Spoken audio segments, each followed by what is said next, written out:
महात्मा बुद्ध प्रकाश को लेकर दो अच्छी बातें कहते हैं। इस पूरी दुनिया में इतना अंधकार नहीं जो एक छोटी सी मोमबत्ती के प्रकाश को बुझा सके।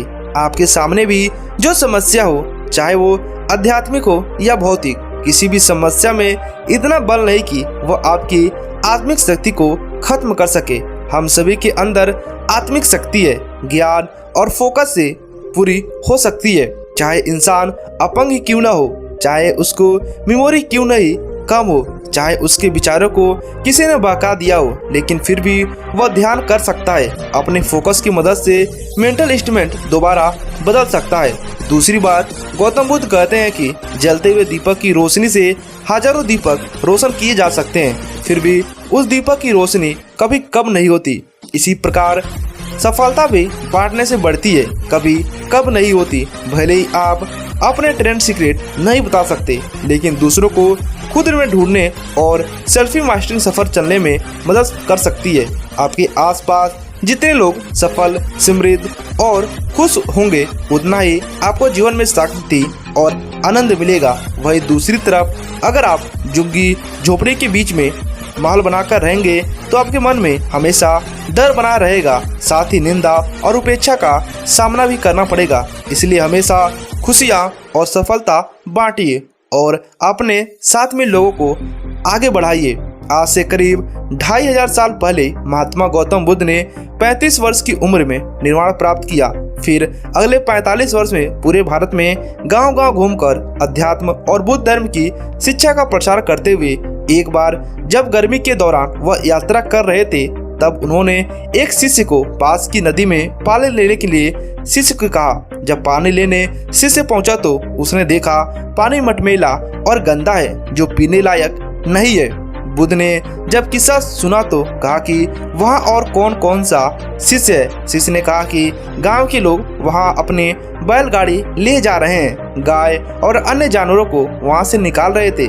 महात्मा बुद्ध कहते हैं, थोड़ी देर इंतजार कर लो, फिर दोबारा पानी लेकर आना। शिष्य इस बार साफ सुथरा पानी लेकर आया। महात्मा बुद्ध कहते हैं कि जब नदी में हलचल शांत हुई तो गंदगी अपने आप नीचे बैठ गई और पानी पीने योग्य हो गया। उसी तरह मन भी अच्छा या बुरा नहीं होता है, वह किसी कुंड के प्रभाव से वैसा बर्ताव करने लगता है। जब मन उत्तेजित, क्रोधित या चिंतित होता है तो वह बुद्धि और समझ को बेकार कर देता है। अगर आप ऐसे मन को बुद्धि या अपनी समझ से संभालने की कोशिश करेंगे तो आप ज्यादा परेशान हो जाएंगे। ऐसे करते ही वजह हम एकदम शांत होकर मन से दूसरी बना लीजिए चाहिए। थोड़ी देर में शांति के बाद आपका मन दोबारा चमकने लगेगा। हम विपरीत परिस्थितियों में अपने मन से दूरी कैसे बना सकते हैं?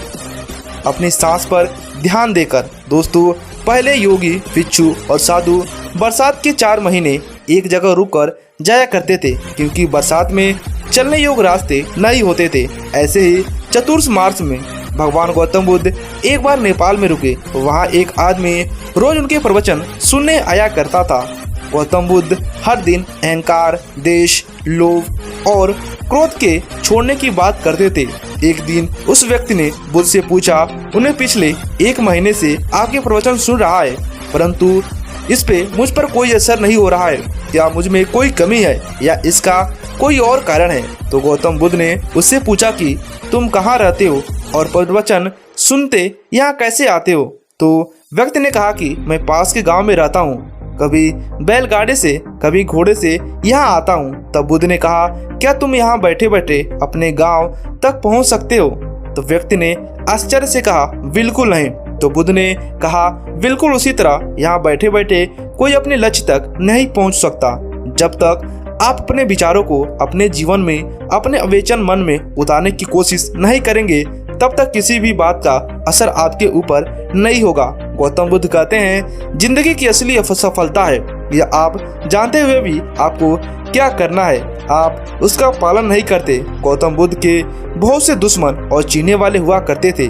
उनके ऊपर कई बार जानलेवा हमला भी हुए, लेकिन कोई भी उनके तन और उनसे जरूरी मन को छू नहीं पाया। इसलिए कहते हैं कि हमें कोई भी काम करिए उसे सतर्क होकर करना चाहिए। नियंत्रण स्थिर होकर जो काम किया जाता है उसमें हमेशा सफलता मिलती है।